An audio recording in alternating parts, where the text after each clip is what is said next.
My son betrayed me, not with a lie or a stolen heirloom, but with something far colder, legal documents disguised as care. At 64, after a lifetime of raising him alone, building a home from grief and grit, I never thought he'd look me in the eye and take everything: my name, my house, my legacy. I signed the papers with a smile. He thought I didn't understand, but I understood everything. He and his ambitious wife, Lana, believed they were playing chess. They didn't know I was playing a different game altogether, one written in bloodlines and old trust clauses, where betrayal carries consequences deeper than court rulings. This isn't a revenge story. It's about silence that speaks louder than rage. And what happens when a mother stops asking for love and starts reclaiming her power? If you think you know how this ends, think again. Stay with me. You won't see what's coming. The house was quiet. Too quiet for a home that had once echoed with laughter, slammed doors, and late-night music drifting up the stairs from Ethan's room. Now, it was mostly creaks, sighs of settling wood, and the occasional kettle whistle. I stood in the kitchen where I'd once danced with my toddler son, spoon in one hand, his giggling face in the other. Now, I stirred tea alone. Ethan was 38, a successful corporate consultant, sharp, charming, the kind of man who shook hands too firmly and made eye contact like it was a sport. I had raised him on my own after his father passed. 2 jobs, long nights, no vacations. I put my own dreams into a drawer labeled someday. Someday never came. He came by less and less as he rose in the world. When he did visit, it was always with Lana. She was beautiful, polished, with a smile that felt like perfume. Nice on the surface, but gone too quickly. She called me Mom in that overly sweet voice people use on waitresses and elderly neighbors. I didn't mind their absence. Not really. I was used to solitude. What gnawed at me was the sense that something had shifted. When Ethan spoke to me now, he measured his words. He asked vague questions about the deed to the house, the state of my will, whether I'd ever thought about downsizing. Always with that half smile, kind on the surface. One Sunday, they arrived with a store-bought pie and matching navy sweaters. Lana kissed my cheek like a practiced actress. Ethan gave me flowers. "Thought we'd have a cozy little dinner, Mom. Just the 3 of us," he said, eyes already scanning the dining room as if evaluating furniture for resale.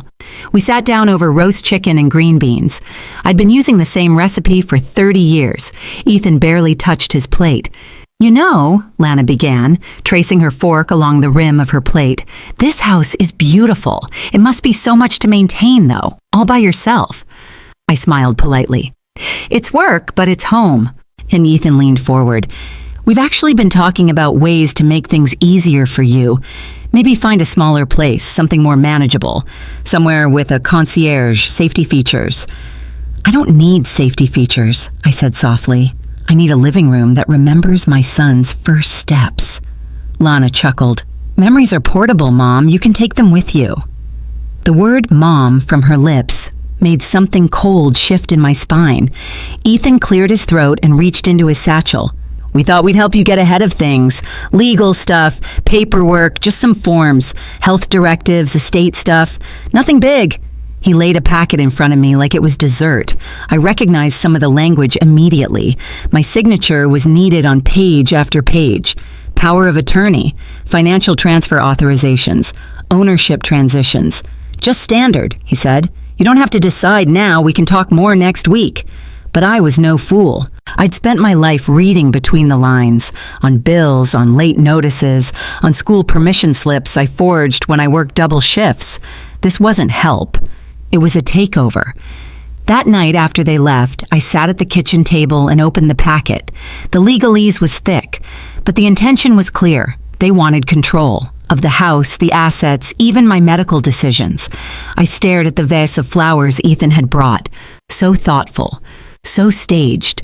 What had I given up over the years? Birthday parties for overtime, a college degree for a 3rd job, my own savings to fund Ethan's master's program, my knees for the garden, my back for the floors, my voice for his comfort.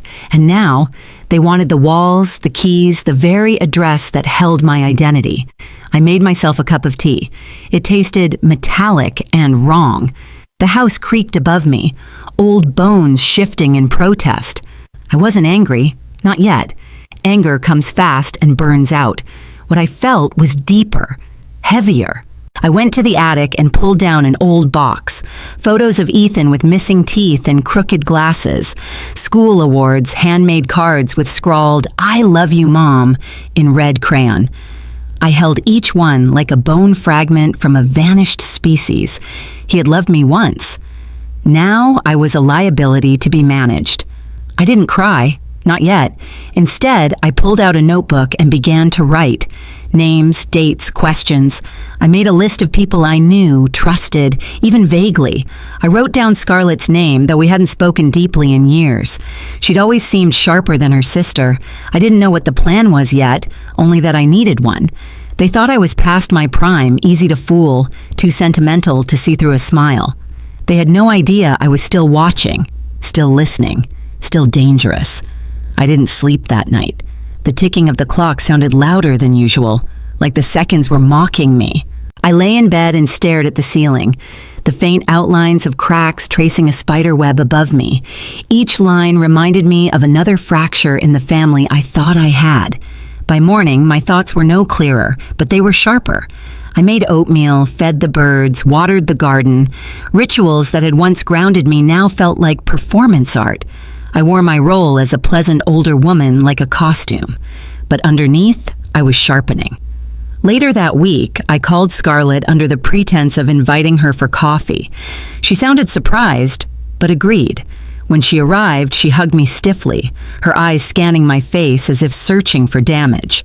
She had always been the more reserved sister, quieter but observant. "I wasn't sure you still wanted to talk to me," she admitted as we sat in the sunroom. "Why wouldn't I?" I asked. She hesitated, then said, "Lana thinks you're—" She lowered her voice, "getting confused. She said Ethan's been trying to protect you." There it was, the narrative. I smiled, a slow, practiced gesture. "Protect me from what?" Scarlett looked away, her cheeks coloring. "I probably shouldn't say this, but something's off. They're planning something. I heard Lana on the phone. She thought I was asleep. She was talking about liquidating assets and needing your signature to clear the last hurdle." Then she laughed. I stirred my tea. "Did she mention the house?" "She said once everything was in Ethan's name, they could finally relax, that they'd done enough hand-holding." My stomach turned. It was worse than I thought. Not just manipulation. Mockery. Scarlett leaned forward. "Helen, do you know what you're signing?" I met her eyes. "More than they think." I didn't go to the police. Not yet. This wasn't criminal. This was betrayal. Greed wrapped in legalities. I needed proof. And more than that, I needed understanding. I needed to know how my own son had come to see me as an obstacle instead of a mother. So I played the part. The next Sunday, when they came by with smiles and scones, I welcomed them warmly. I asked Ethan to explain the documents again, feigning confusion. He did, slowly and patiently, like I was a child. Lana complimented my dress. Ethan patted my hand. I signed nothing. I simply nodded and said I'd sleep on it. They left satisfied. I called an old friend that night, Grace. She had worked as a paralegal for decades before retiring and knew how to read between the lines of legal fine print. I offered her coffee and a slice of pie in exchange for a favor. She came by the next day. Grace spread the documents across my dining room table and frowned.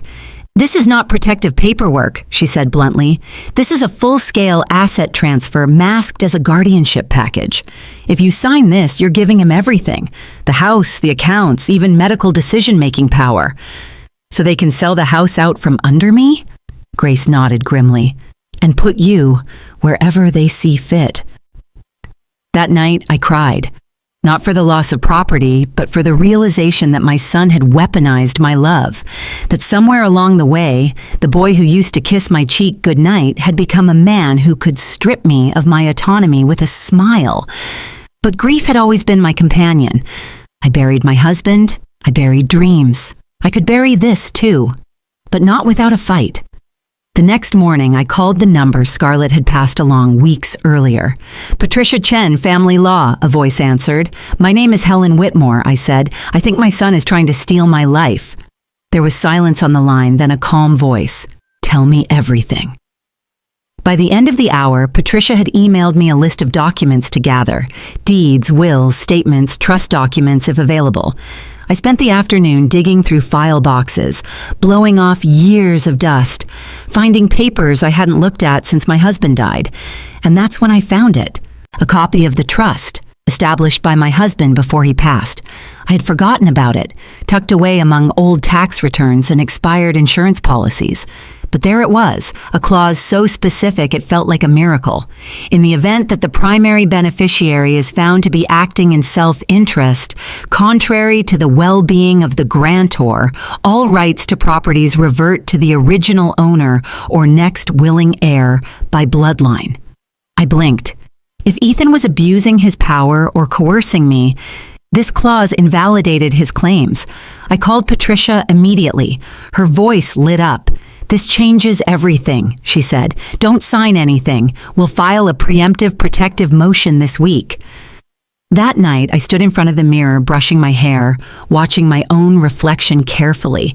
I didn't look like a warrior. I looked like someone's grandmother. But maybe that's what made me dangerous, because Ethan wasn't expecting resistance. He was expecting grief, compliance, confusion.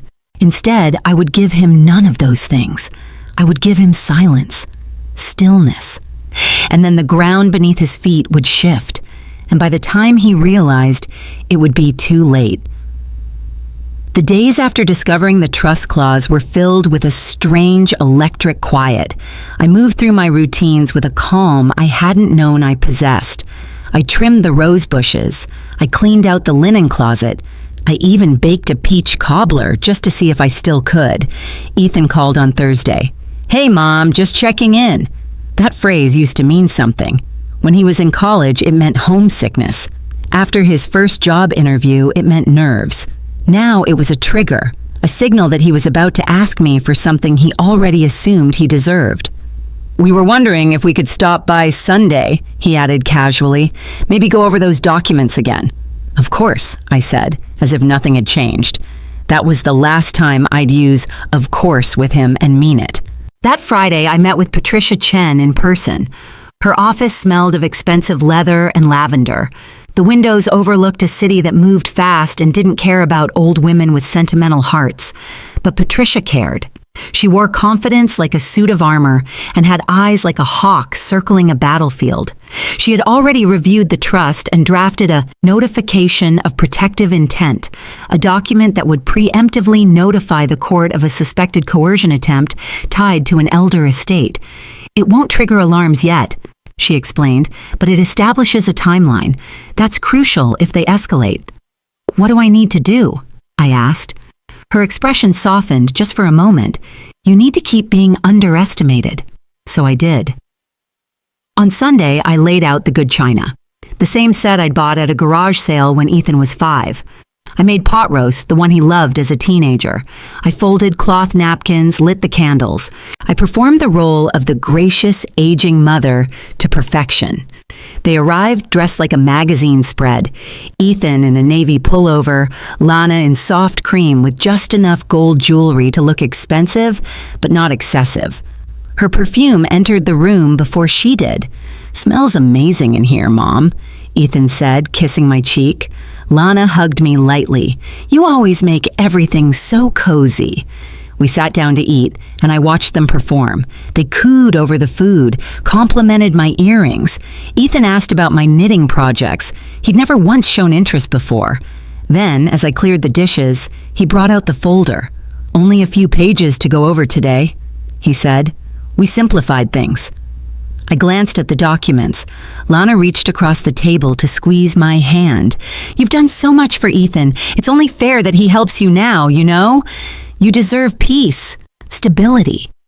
I smiled and patted her hand. "That's so kind, dear. But may I ask something?" "Of course," she said, not noticing the way my smile didn't reach my eyes. "If I sign these papers and I pass away tomorrow, what happens to the house?" Ethan blinked. Well, it would be in my name by then. And if you were to sell it? Why would I? But if you did, I pressed, my voice honeyed. He hesitated.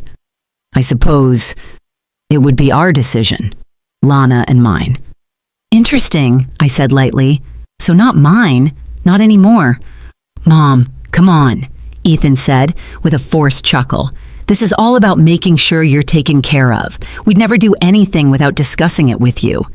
But legally, I'd have no say, I clarified. Even about the house your father and I bought together. Even about the home where I raised you. Lana interjected. You're overthinking this. It's just paperwork. No, I said, my voice quiet but firm. It's not. They exchanged a glance. I stood up and walked to the bookshelf, pulling out the folder Patricia had given me. I placed it beside theirs. This is from my lawyer, I said. It outlines the protections built into my estate, ones you didn't know about. Ethan's smile faltered. Lana stiffened. There's a trust, I continued, established long ago with a very specific clause. If anyone tries to manipulate me or act against my interests under the guise of care, they forfeit all claims. Ethan's voice sharpened. Why would you need that? Because I raised a son who thinks I'm disposable. Silence. I looked at Lana. And a daughter-in-law who sees me as a speed bump on the road to beachfront property. You don't understand, Ethan said. We were just trying to help. You thought I wouldn't notice, I said. You thought I'd smile and sign, but I built this life. I survived losing your father. I worked my hands raw for you. And this house, this legacy, isn't yours to steal. Lana stood. You're being dramatic. I turned to her. You don't even know how to pronounce the name of the woman who embroidered those curtains. What? My grandmother. She made them by hand. Her name is stitched into the hem. You didn't know because you never asked. I turned to Ethan. I don't expect loyalty from Lana, but I never thought you'd trade me in like a used car. He looked at me, then at the papers, then away. We should go, Lana said sharply. Ethan didn't move. His mouth opened, closed. You played the long game, I said. So did I. They left without another word. I stood in the doorway long after their car disappeared down the street. Then I closed the door and locked it. The house was still warm from the roast when the door clicked shut behind them, but the silence it left in their wake felt colder than winter air. I stood in the hallway, listening to nothing. No apology, no explanation, just the distant hum of the world continuing on, unbothered by what had just happened in my dining room. I moved slowly, almost reverently, to the kitchen and poured myself a glass of water. My hands were steady. Too steady. It was the kind of steadiness you feel right before a dam breaks. Not trembling from fear, but locked in place by the sheer magnitude of truth. Ethan hadn't even tried to deny it. That was the part that stayed with me. He didn't say, that's not what we meant. He didn't say, you're wrong. He said nothing, because he knew. And silence, I've learned, is sometimes the loudest confession. That night, I couldn't sleep again, but not because of anxiety. This time, it was strategy. Patricia had warned me about the possibility of retaliation. People don't give up control easily, she'd said, especially when they think they're entitled to it. So I didn't wait for Ethan to call again. I moved first. On Monday, I visited the bank and had my will reviewed. I removed Ethan as a beneficiary. I redirected all automatic statements and alerts to a new email and phone number. Then I froze the joint savings account he hadn't touched in months, but likely still believed he could access. At the courthouse, I filed a notarized affidavit establishing that I had legal counsel and was of sound mind. It was a formality, but it made future manipulation harder. I wanted no cracks in my armor. Then I made a quiet visit to the real estate lawyer Patricia recommended. Together, we began the process of transferring ownership of the house into a protected trust under my control, with an addendum. Upon my passing, the property would pass to the local Historical Preservation Society to become a women's heritage center. Let them try to flip that for profit. By Friday, I'd completed everything. My entire estate was legally fortified. They didn't know it yet, but the war they started was already over. On Saturday, Scarlett dropped by unexpectedly. She came in holding a brown paper bag of blueberry muffins, a nervous smile on her face. "Peace offering," she said. "You're not the one who needs to offer peace," I replied. But I took the bag anyway.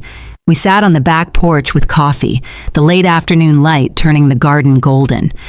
"I talked to Ethan," she said finally. "He's upset, confused." I let out a humorless laugh. "Confused about what? That I didn't hand over my life like a set of spare keys?" Scarlett looked down at her cup. "He said you were cruel." "Cruel," as I echoed, "after everything?" "I'm not defending him," she said quickly. I think he's unraveling. He thought he was doing what was right for both of you."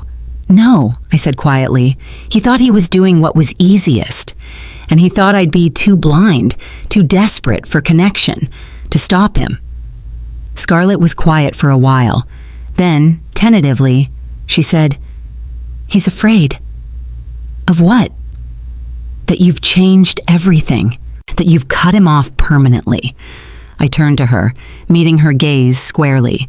"I haven't cut him off. He made a choice. He placed value on my assets, not on my love. And love doesn't come with a price tag. You can't bankrupt someone emotionally and then demand inheritance as compensation." She nodded. "I get it. I do. But part of me still sees him as the boy who cried when he scraped his knee." "So do I whispered. We sat in silence for a long time after that. Later that evening, I pulled out a photo album I hadn't touched in years. Ethan's first day of kindergarten, his graduation, the camping trip where he fell into the lake and laughed so hard I thought he'd never stop. I wasn't angry anymore. I was grieving. Grieving the son I thought I had, the future I'd imagined, holiday dinners, grandchildren, stories shared across generations. But grief wasn't new to me. I knew how to carry it. On Sunday morning, I found an envelope wedged into the screen door. No postage, just my name and Ethan's handwriting. Inside was a letter, not typed, not edited, just ink and emotion. "Mom, I don't know where to start. I've been trying to justify my actions for days, but there's no good explanation. I got greedy. I let Lana talk me into believing we were helping you, when really we were helping ourselves. I don't deserve forgiveness. I know that. But I miss you. I miss us. And I'm scared I've burned the bridge for good. Please don't shut me out forever. Even if you never trust me again, I just want to talk. To explain. Love, Ethan." I folded the letter slowly. Then I pressed it against my chest. Forgiveness wouldn't come easy. Maybe not at all. But I wasn't shutting the door just yet. I was just making sure he knocked before trying to walk through it again. The letter from Ethan hung in my heart like a toll bell. Urgent, mournful, impossible to ignore. It wasn't forgiveness I felt, but something more fragile. The recognition of a bond cracking, not shattering yet, but trembling along its fault lines. I folded it carefully, tucked it into the velvet jewelry box and set it aside. Nail polish didn't chip those cracks. They were invisible, in a combed memory, a whispered regret. That morning, I visited Douglas. He tended my garden as if it were his own, hands paging through petals like overdue letters. I handed him a cup of tea, black like the shadows under his eyes. "You look well," he said, standing. But I saw the worry in his blue eyes. He spoke my name like a prayer. Helen. My son's letter made me think of mirrors, how sometimes the reflection isn't truth, but a lie you tell yourself. I asked Douglas to come inside. I sat him down at the kitchen table. "I found out about the trust because of my son," I said simply, "so I had to act." He nodded, slow. "Many people would crumble. Few reconstruct." I met his gaze. "You know my husband wrote that clause?" His lips thinned. "Yes. He told me once he wanted it to protect you, not your assets, but your autonomy. He said he didn't just love you, he respected you." He handed me a folded piece of paper. "It's his original letter. I thought you should have it." My hands shook slightly as I opened it. Several pages of scrawled ink, love, gratitude, respect, and a sharp admonition. If anyone ever tries to imprison you in your own home, remember this house was built by someone else's dreams. I stared at the writing, more alive than any soul I'd seen in a month. Douglas reached for my hand, steady. You're not alone. I pressed my eyes shut, leaning in. The ache in my chest expanded, mother, widow, betrayed, and yet infinitely more. No, I whispered, but I'm still here. Later, Scarlett came by with an envelope addressed to Ethan. Inside, photos of him and me from the old days. Grinning, careless, unguarded, a tumbled relic of memory. I looked at Scarlett, caught off guard by regret in her eyes. He lost something real, she said, and he doesn't know how to get back. Maybe not, I said, but this house shows him that what he broke wasn't a contract. It was a covenant. Some cracks run deep, but some heal stronger. Realign. I tucked the photos and letter into my chest and pulled my shoulders back. That night, I reviewed filings with Patricia. The court had scheduled the emergency motion hearing, 3 weeks away. Until then, Ethan's hands-off order was in place. They couldn't touch a page of paper belonging to me, not without a judge's say. I didn't celebrate. I had too much respect for the law to treat it like a game. Instead, I baked sugar cookies with note hearts pressed into the center, signed Helen in navy icing. I mailed one to Ethan. Dear Mom, he wrote back, I've been looking at these photos. It's like I'm meeting someone for the first time. I'm sorry. In the day before the motion, I walked into court. Douglas waited outside the courthouse, hands braced on the driver's side door. I'll be right here, and he said, every step. I nodded. The courtroom loomed, a cage of marble and judgment. Patricia handed me a small card. If you need to confirm your identity, show it. I took a breath, steady. I had signed 100 forms, taught school lessons, told people stories in rooms like this before. I knew who I was. 3 weeks later, the judge ordered a permanent injunction, blocking all asset transfers and granting guardianship only to a neutral third party until the case resolved. It wasn't the final verdict, but it was an armor I hadn't had. That afternoon, I stepped out and found Ethan waiting, holding my sugar cookie letter. I just want to say I'm sorry, he said. I turned, the wind lifting my hair. You already did. He nodded, tears in his eyes. And I am listening, I said, but this conversation isn't over. He left, finally. Douglas stayed. We're rebuilding, I said. He didn't need to answer. The following morning, I woke with a clarity I hadn't felt in years. The finality of the judge's order hung over me like a shield made of law and justice. It wasn't vengeance, it was protection. I walked quietly through the gardens, inhaling rose-scented air, knowing the petals would outlast any scheme against me. Scarlett arrived mid-afternoon with a manuscript in her hands, pages and pages of things Helen Whitmore never expected to read. She hesitated before handing it over. Your son wrote this, she said softly. He's been writing for weeks. I think he used to write stories as a kid. This one is about a mother who built castles out of love and lost her knight to greed. I turned the pages, swallowing the lump in my throat as I read Ethan's words. Not just apologies, but realizations, confessions, snapshots of memory polished by regret. A mother's hands wiping away tears. A son's reflection in her eyes and not her debt. When I looked up, Scarlett's eyes were wet. I took the manuscript and held it tight. You're going to give this back to him someday, when he's ready to earn forgiveness, I whispered. She nodded. There was relief in it, but a new ache as well. That evening, I wrote my own response. Not words of absolution. Not yet, but held in soft blue ink on thick cream stationery. Dear son, I am reading your heart instead of your papers, and you're not the only one reflecting. I remember every lunch you made me when I was sick, every note you tucked in my coat. I remember your hand in mine when we planted that maple in the yard. No court can remove memory. No legal clause can erase love. When you're ready, I'll be here, not to give, but to share. Love, Mom. I mailed it without waiting for a reply. Weeks passed. Spring trickled into summer. New rosebuds opened. Court documents stacked on the desk showed the motion was accepted, guardianship assigned to a family friend until Ethan could demonstrate restored capacity for empathy and respect. Then, small steps. Ethan stopped calling my lawyer demanding signature access. Lana unfollowed me on social media. The house, stay, chewy, spring silence gave way to the normal creaks and the purr of wind through leaves rather than deceit. One morning, Scarlett knocked and stepped inside with a single photograph. It was of Ethan hugging a toddler on the swing set. Photo I recognized from 20 years ago. "He left it on your doorstep," she said quietly. I didn't cry.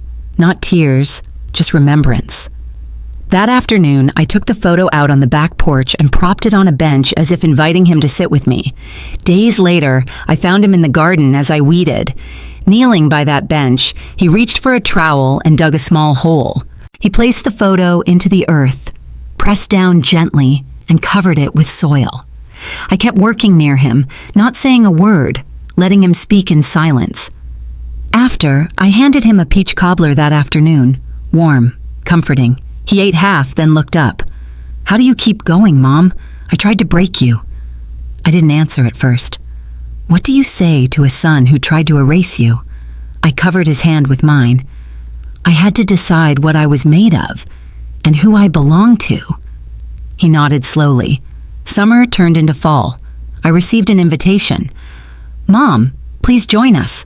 We're planting a tree." It was in my yard, on the very spot Ethan had tried to sell in the paperwork, a small maple sapling. His hands had chosen it, and for the first time since last winter, his smile was genuine. I stood next to him, feeling the weight of years lift from my shoulders. "You missed me?" he asked. "Yes," I said, but we both needed to forget what kind of family we thought we were, to discover what we could become. He hugged me, long. No paperwork needed. The maple will grow. So will we. The courtroom dust had barely settled when rumors began slipping out like slow poison. Gossip half-whispered at neighborhood book clubs, sideway glances at coffee mornings, a rumor mill spitting out spite, dressed as pity. "She lost her mind," they whispered. "He's just trying to help." They didn't know I'd rewritten the ending already. I took afternoon walks through the neighborhood, always with purpose. I greeted familiar faces. I smiled quietly at strangers. There was power in normality. Nothing to hide, nothing dramatic, just a resolute face cushioned by earnest words about the weather and hydrangea blooms. Ethan's name came up once, tentatively. I said he was traveling, adjusting, finding himself again. Nothing more. That left them guessing, and speculation faded. People quickly lose interest when the script doesn't involve spectacle. Scarlett showed up one morning with a stack of letters. "These came for you over the last few weeks." I didn't want to overwhelm you. They turned out to be thank you notes, letters of support, and small checks, donations to the Women's Heritage Plan I'd quietly filed during the trust proceedings. Not enough to change lives, but enough to ripple through a few. There was one note that stood out. It was from a distant cousin I barely knew. "Thank you for preserving our family home. It brought back memories of holidays after the war. Thank you for letting it live again." That note settled like medicine in my chest. Later, I met with Patricia in her office again. She smiled as soon as she saw me. "Judge extended the injunction today. You're fully clear of any fiduciary review until the case resolves." I nodded. "So it's just a matter of time. Justice isn't quick, but truth doesn't expire." I brought dessert, peach cobbler, but the next blow came from someone I thought I knew. Ethan called that afternoon. He said nothing the first minute except, "I need to talk." I agreed to meet him at the house. He arrived looking weakened. 5 days of regret etched into his face. But Lana was waiting in the car, dark sunglasses on, lips pressed tight. She stayed hidden behind the wheel when I opened the door. He stepped in quietly. "They're pushing back hard," he said. "Family lawyers are digging up everything, and Lana is... she's furious." My throat tightened. I already knew what I was dealing with, too late, too little, but not too naive. She says I betrayed her too, said I sold her the wrong dream, that I trapped her in something that doesn't belong to me. I nodded slowly. Sometimes people are furious because they love what they betrayed. He sank into a chair. I don't want to hurt her, but I can't keep hurting you. I leaned in. You hurt yourself. A rattling knock came at the door. Lana stood there, silk scarf flapping around her neck like a warning. She didn't sit. She didn't speak. But her look said what her words didn't. You don't get to reclaim control without scars. She turned and walked away. Bold, angry, empty. Ethan crumpled in his chair. I've lost so much. More than you realize, I said softly. He looked at me. Horror there. It doesn't mean this ends in pain. That was where cracks form and heal. Weeks later, I received a court notice.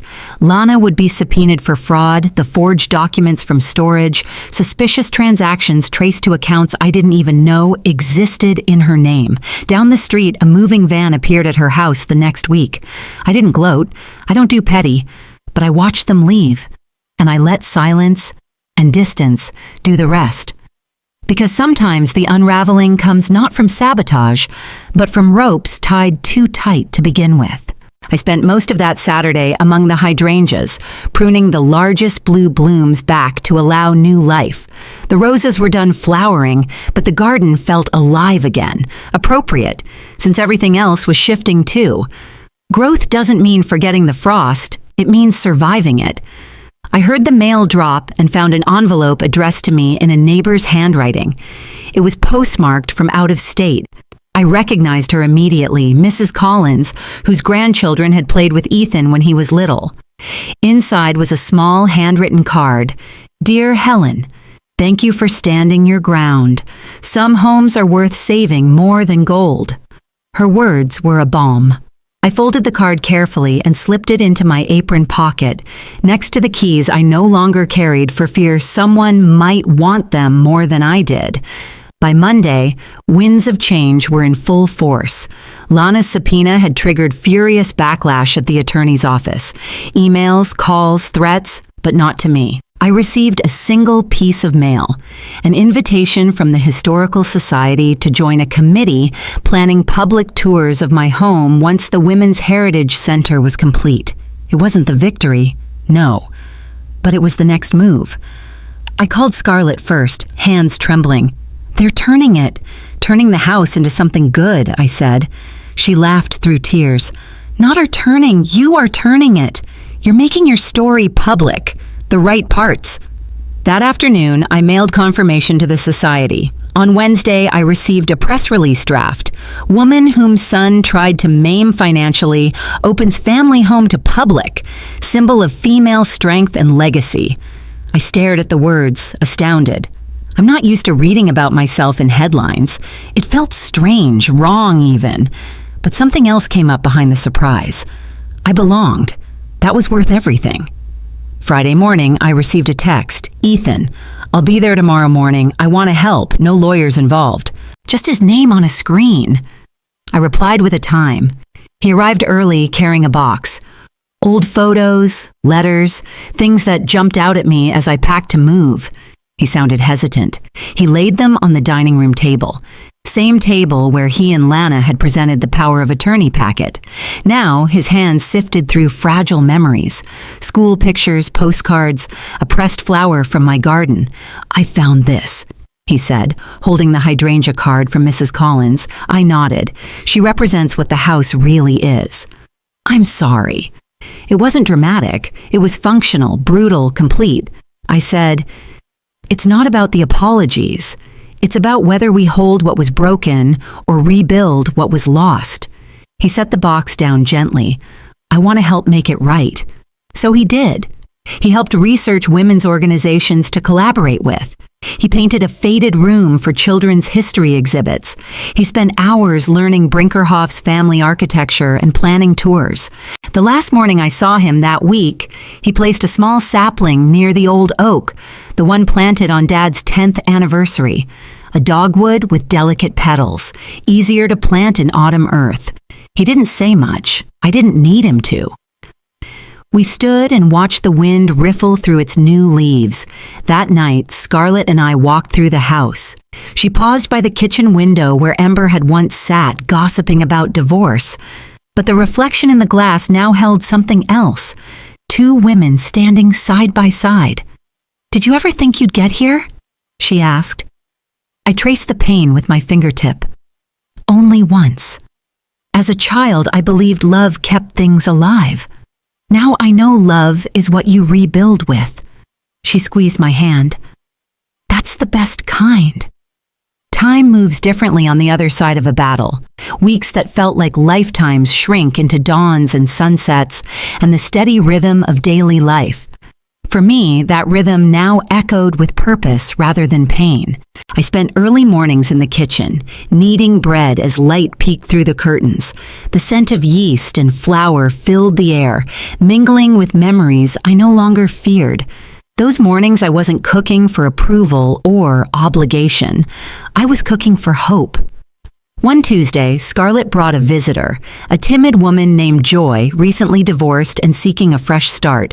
She stepped hesitantly into the dining room, arms folded tight over her chest like armor, eyes scanning me as if I might vanish at any second. I cleaned my hands on a tea towel and held out a plate of warm bread. "Come, sit," I said gently. I poured tea, a blend I'd mixed weeks ago for evenings of planning, and offered it to her. She looked surprised. I thought this was for something else." "It is," I said, "for starting over." Joy's brows knit. She lowered onto a chair and took the bread. I watched her gather crumbs, like collecting fragments of courage. "They said this house was safe," she whispered, "that I could stay a little while. So you can breathe," I said, "then build again." That afternoon, I showed her the guest room, simple and sunlit, with a window over the rose garden. I told her stories about that room, Ethan's childhood sleepovers, snow days, heartbreak. Just before twilight, I brought her to the sunroom. Scarlett and I had set up a small library of women's memoirs, framed photos of community leaders, and a few of my garden journals, where I wrote about survival in plant language. Joy sat on the floor, breathing in the names and notes. "This house," I said, standing close behind, "has always stood for more than bricks.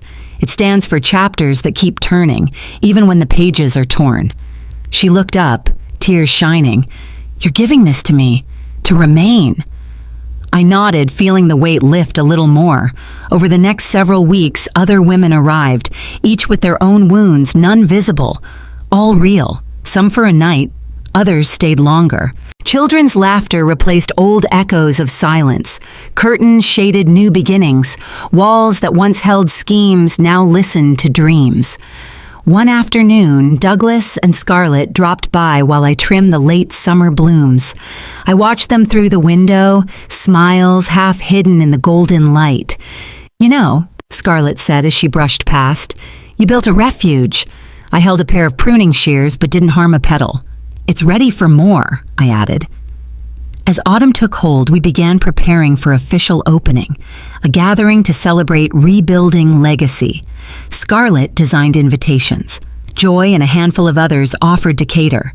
We drafted programs, hair and dance, stories and community, all woven through the architecture of healing. On the night of inauguration, the house burned with candlelight. Guests moved through rooms with soft clinks of wine glasses, hushed conversations about survival and inheritance, and what it really means to pass something down.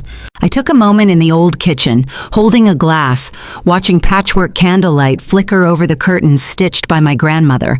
The room smelled like bread and old wood and second chances. I realized forgiveness isn't a turning back, it's a turning forward.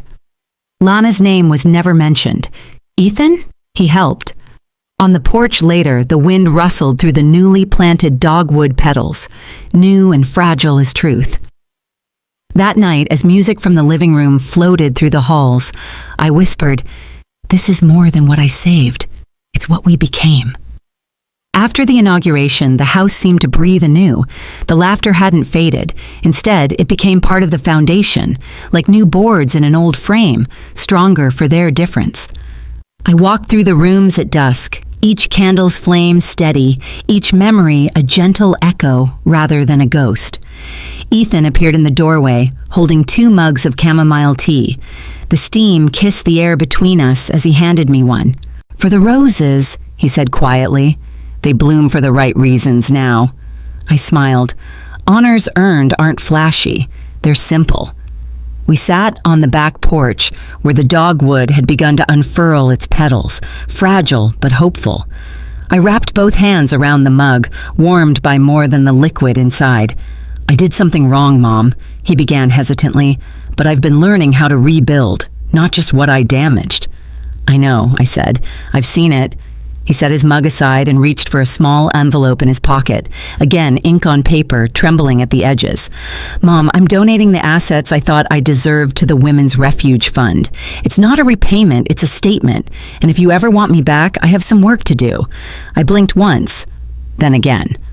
The fireflies rose in the yard, little sparks signaling change. "Do it," I said.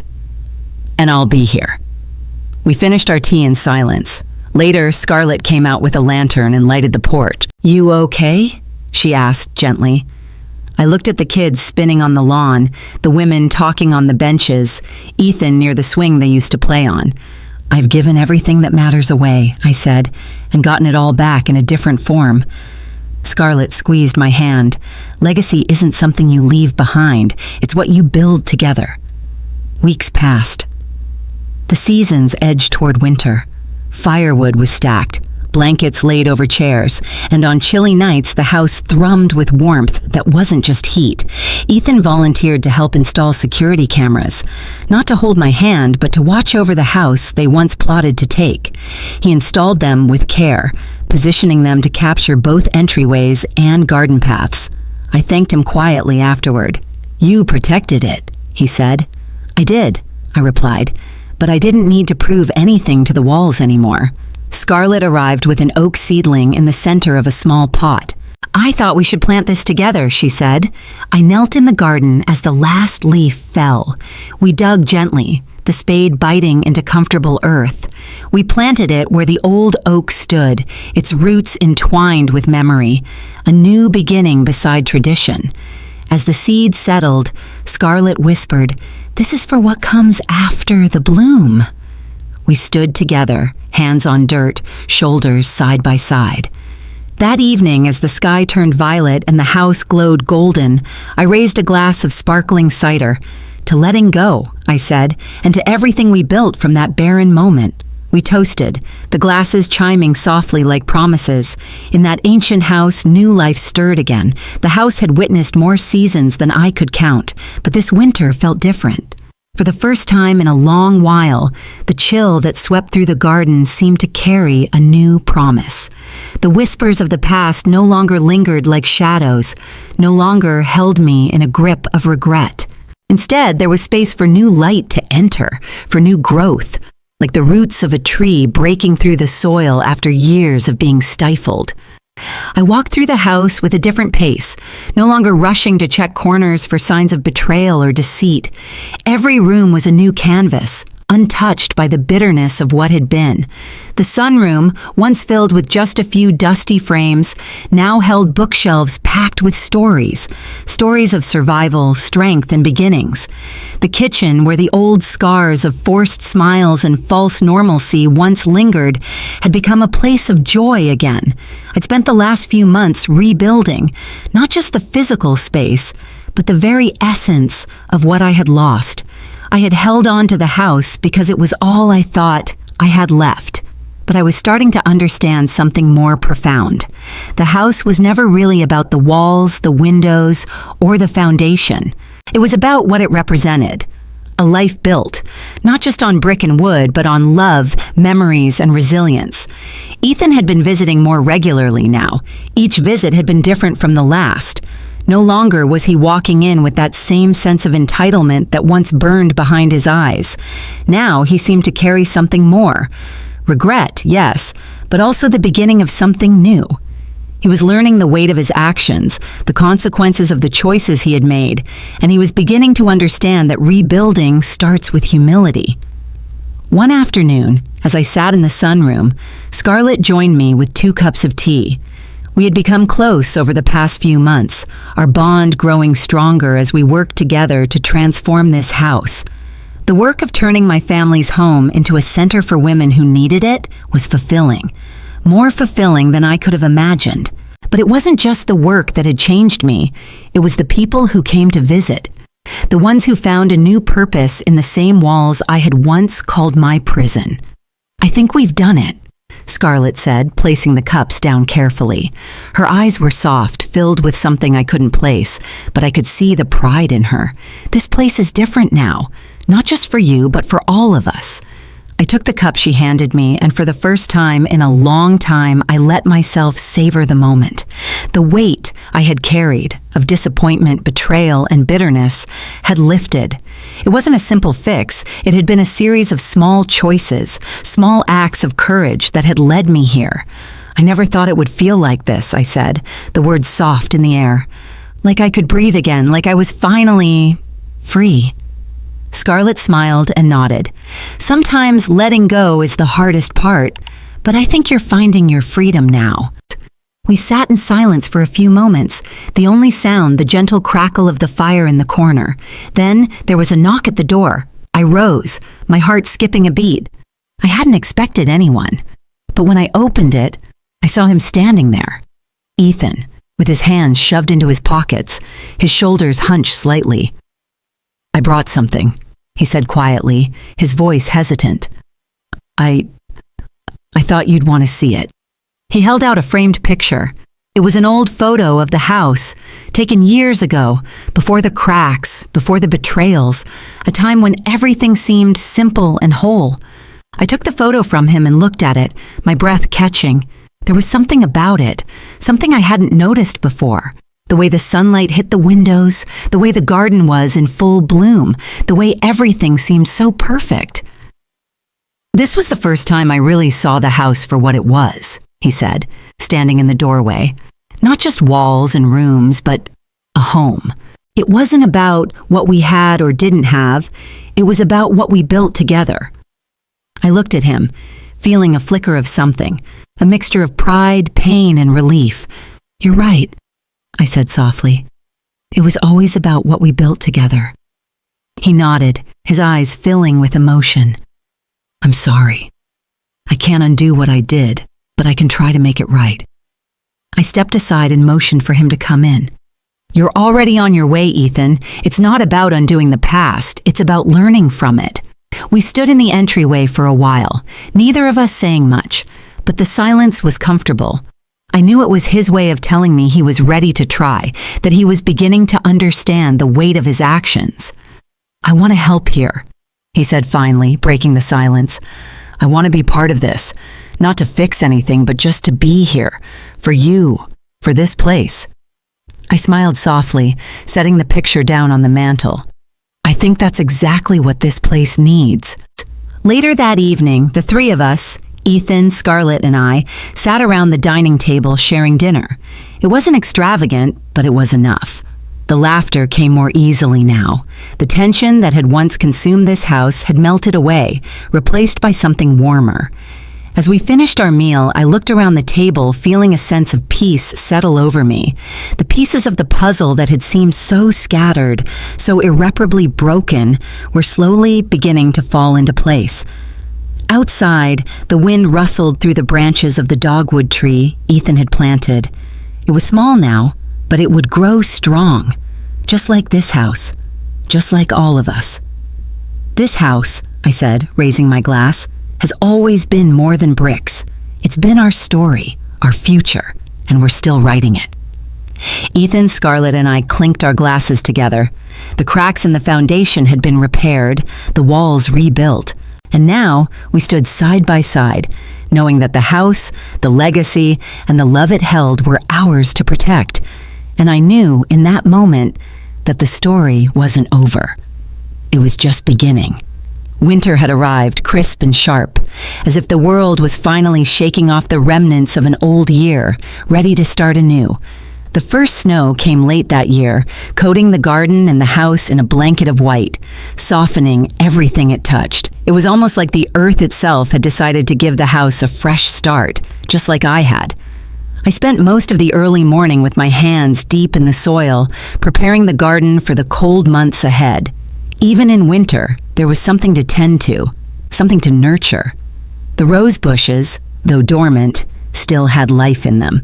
The hydrangeas stood strong, the branches heavy with frost but still standing, unyielding. I took pride in that, how the plants, like me, had endured. Ethan had been around more frequently, though his visits were no longer about apologies or trying to fix things. They were about learning, about understanding what had happened and what had been lost. He helped me clear the driveway after the first snowfall, bringing with him a quiet, steady presence that I hadn't expected but had come to appreciate. He didn't ask for forgiveness anymore. He simply worked beside me. Scarlett, too, was there, helping with the plans for the new community center. Together, the three of us had built something that was not just physical, but emotional. It wasn't about what we had lost. It was about what we were creating from the pieces that remained. One day, as we sat together in the sunroom, Scarlett set down a small, neatly wrapped box on the table. It was a gift, a simple gesture, but one that carried weight. "For you," she said, her smile warm and genuine. I raised an eyebrow, curious. "What's this?" "Open it," she said, leaning forward. "I think you'll like it." I carefully unwrapped the box, revealing a small hand-carved wooden sculpture. A tree with sprawling branches. It wasn't large, but it was beautiful, intricately detailed. The wood had been smoothed, the bark texture captured perfectly, each branch seeming to reach for the sky. "I saw it and thought of you," Scarlett said softly. "The branches reaching out, just like you've done. Not just to protect what's yours, but to reach out and give." I didn't know what to say. The gift wasn't just a representation of the house, it was a representation of what had been built in that space, what had been nurtured in the heart of the home. "It's perfect," I whispered, touched by the thoughtfulness of it. "Thank you." Later that week, Ethan came over to help with the final stages of the renovations for the center. He had a way of quietly following through on tasks, not seeking recognition, but doing the work because it needed to be done. I had come to respect that about him.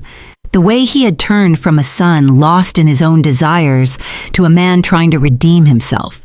He was learning the quiet, steadfast work of rebuilding something meaningful. And with each passing day, I saw less of the man who had once betrayed me and more of the person he could be. One afternoon, as we were placing the finishing touches on the garden's pathways, he turned to me. "You know, Mom, when I first came here, I thought I was doing something noble. But now, I see it. I see the strength in this place, in you. It wasn't about me helping you. It was about me learning what it really means to stand by someone, to do what's right, not because you're forced, but because you choose it." I stopped what I was doing, wiping my hands on my apron. It's a lesson we all have to learn in our own time, but we can't learn it for someone else. They have to want to.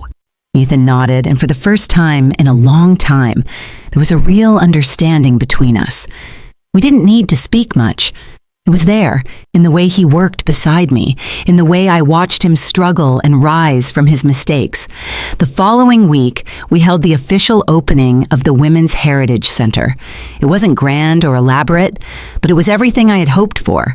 Women from all walks of life came to see what had been built in the very house that had once been a symbol of broken promises. Now, it was a place of healing, of hope, of new beginnings. Scarlett and I stood side by side as the ribbon was cut, our arms around each other. Ethan, though a bit distant, stood near us, his hands in his pockets, a quiet smile on his face. The ceremony was brief, but as the guests wandered through the rooms, chatting and admiring the exhibits, I stood back and allowed myself a moment of reflection. This house, once filled with shadows, had become a beacon. It had survived the storms, both literal and metaphorical. And so had I. Later that evening, after the guests had left and the house had quieted, I stood in the kitchen, looking out the window at the garden. The dogwood tree Ethan had planted was taller now, its branches reaching toward the sky. It was still fragile, but it had roots that ran deep. Ethan came to stand beside me, his presence familiar but changed. He looked out at the garden, his gaze lingering on the tree. "I think it's time," he said quietly. I knew exactly what he meant. "Time for what?" I asked, though I already knew the answer. "To let go," he said softly, "not of the house, but of everything else. All the anger, the hurt. We're finally ready to move on." I smiled, feeling the weight lift from my shoulders. "We are." We stood there for a long while, watching the snow fall gently on the garden, the tree, the house. And for the first time in years, I felt at peace, knowing that the house, my home, wasn't just a place to survive. It was a place to thrive. In the end, those who remain win. Not because they never falter, but because they choose to keep going, to rebuild, to reach for the sky even when the ground is cracked beneath their feet. And as I stood there with my son, watching the world shift around us, I realized that sometimes the greatest victory isn't in what you have, but in what you build, what you forgive, and what you let go.